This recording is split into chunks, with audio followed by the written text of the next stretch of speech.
Hey, welcome back to Next Stack Ninjas, the go-to podcast for mastering your health and wealth longevity.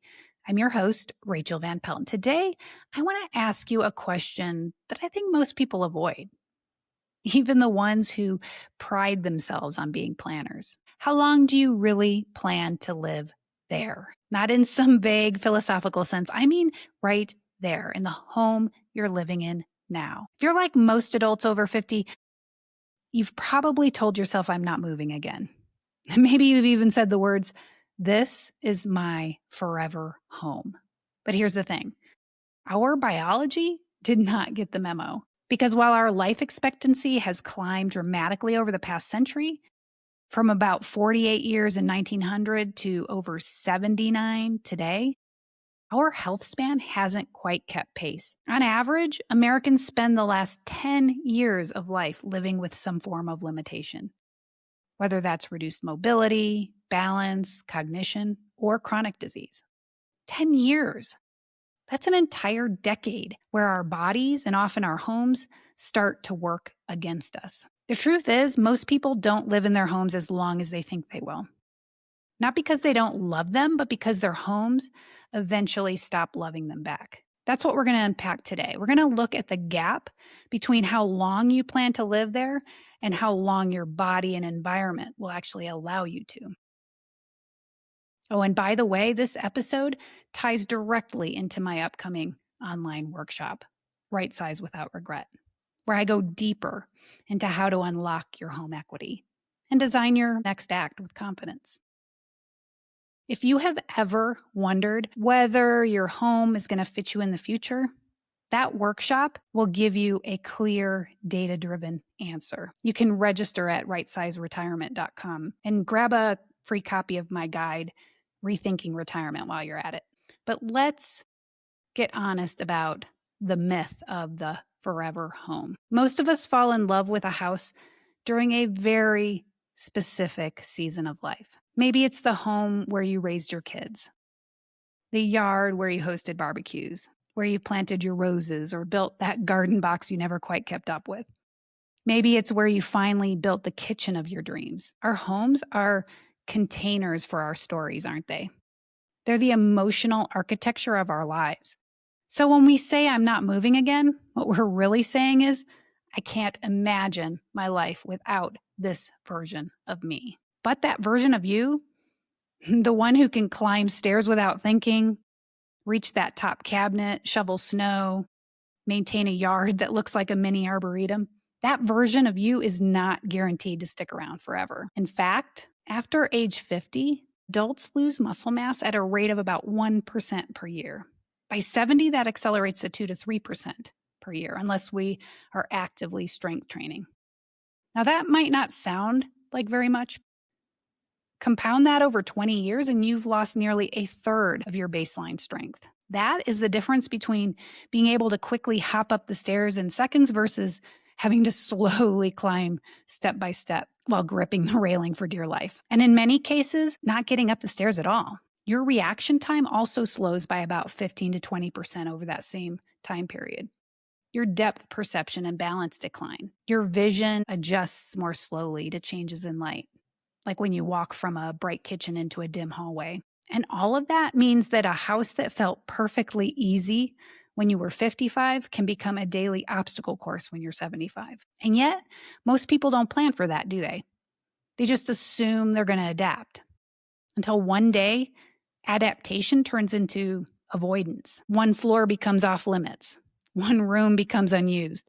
Suddenly that home, the one that was supposed to offer freedom, starts taking freedom away.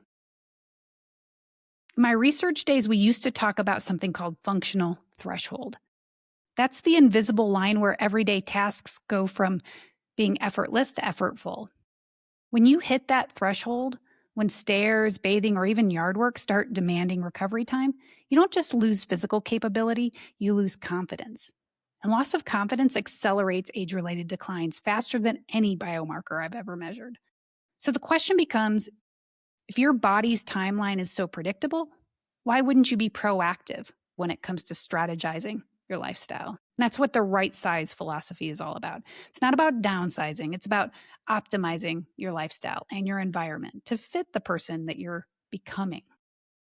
That's why I created my Right Size Without Regret workshop. We look at how to align your home and your lifestyle choices with your physiology and your finances. You can live more freely, not so fearfully. And one of the ways we do this is by looking at the three curves that reveal the truth about our health and wealth longevity: mobility, memory, and money.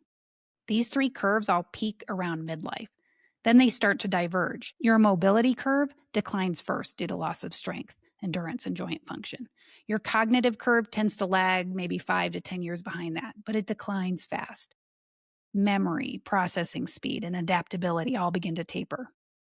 And your money curve, that should just be reaching its peak around the time you notice those physical declines, which means the window to make strategic moves like selling, relocating, or reinvesting home equity, it's biologically timed.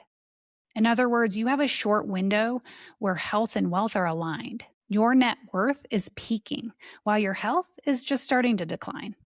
You can think of it like a tipping point where your risk of running out of mobility and memory begins to exceed your risk of running out of money. I've seen this play out over and over again with my clients.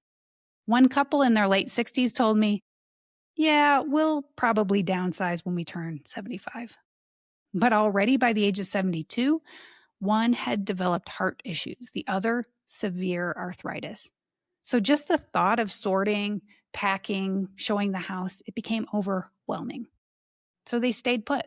But now, every year, their house feels bigger, heavier, more unwieldy. Do-it-yourself house projects and yard work became more expensive outsourced jobs. And much of the house just sits unused and unloved. On the other hand, another couple around the same age moved early, not because they had to, but because they chose to. They sold their 4,000 square foot suburban home, bought a smaller place near walkable trails and coffee shops, and banked around $400,000 in equity. Today, they tell me it was the best decision they ever made, not just financially, but emotionally. They absolutely love the fit of their new lifestyle. Was it hard at first? Of course. It took a massive mindset shift for them. They told me initially they felt like they were giving in to old age by selling that big house. Most of their friends were staying put in their old neighborhood. But once this couple moved, they realized just how much their life expanded with the move. While the friends who chose to age in place were the ones whose lives actually shrunk. That's the essence of rightsizing. You act before biology or circumstances force your hand. And you see it as an opportunity to expand, not shrink your life. That foresight becomes a longevity tool for you. Again, I'm going to go deeper on these concepts in my upcoming online workshop. But for today, I want to address the elephant in the room: comfort. That's usually the real obstacle. Comfort feels safe, predictable. But comfort is also a subtle form of decay. In neuroscience, when our brains play it safe, we call it predictive coding. Your brain prefers a familiar environment because it demands far less energy to navigate. But here's the catch: that same predictability that conserves energy also dulls your neuroplasticity.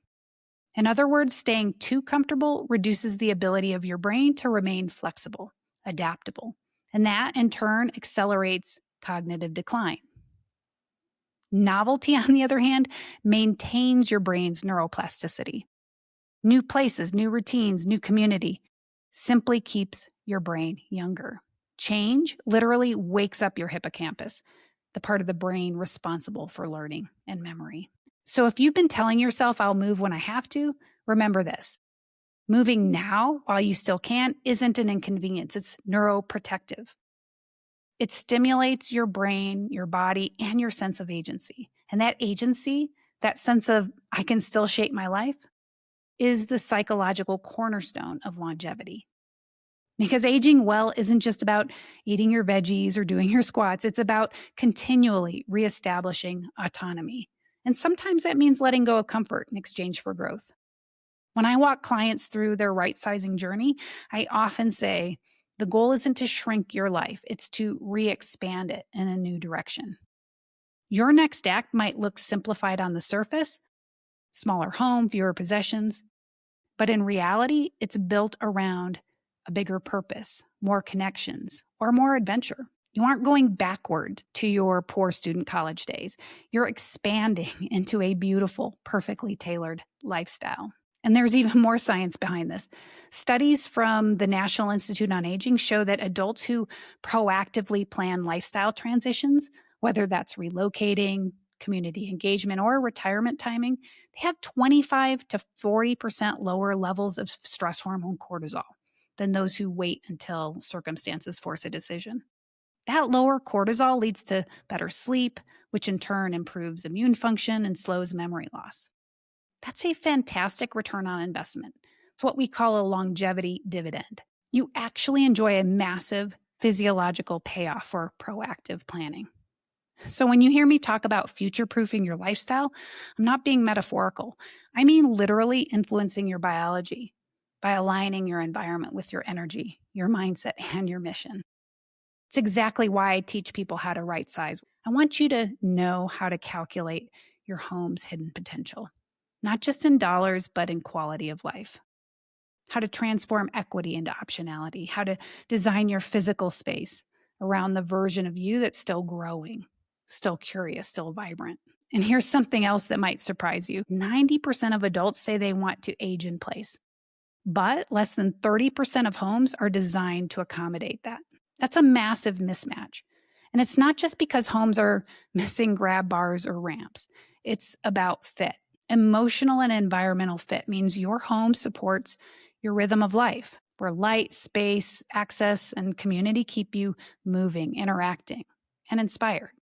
When that fit declines, so does your vitality. One of my clients once said, I didn't realize how much my home was aging me.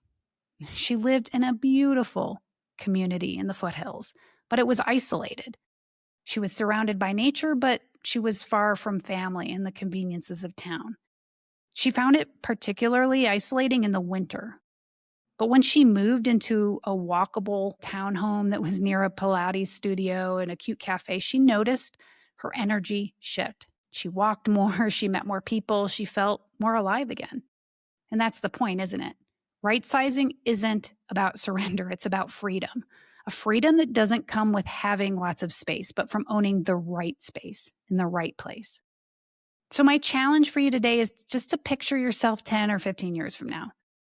Maybe you're still healthy, sharp, curious, but different. Your pace is slower, your priorities simpler, your body a bit less forgiving. Now imagine walking through your current home with that future self. What would future you notice? Would you notice the stairs, the upkeep, the long drive into town? Or would you feel supported, confident that your environment matches who you're becoming? That's the question we all have to ask ourselves, isn't it? Because the goal isn't to fight aging, it's to collaborate with it, to anticipate what's coming and design a life that supports you 100%, not 80%, not 60%, but 100%. And the good news is you don't have to figure this out on your own. I created my Right Size Without Regret workshop to take all of these things I talked about today and help you turn it into a clear step-by-step plan that fits your next act vision, one that optimizes your lifestyle longevity. So be sure to save your seat at rightsizeretirement.com. In the meantime, I'll leave you with this. Every home tells a story, but the story doesn't end when you move, it evolves. Your next chapter might have less square footage, but more convenience, fewer stairs, but more social connection, less clutter, but more joy. Rather than wait for life to happen to you, why not proactively get going while your health and your wealth are aligned? That's it for today. Thanks for joining me for another episode of Next Act Ninjas. Please don't forget to register for that workshop. You'll find a link in the show notes. Until next time, live well, love more, age less, my friends.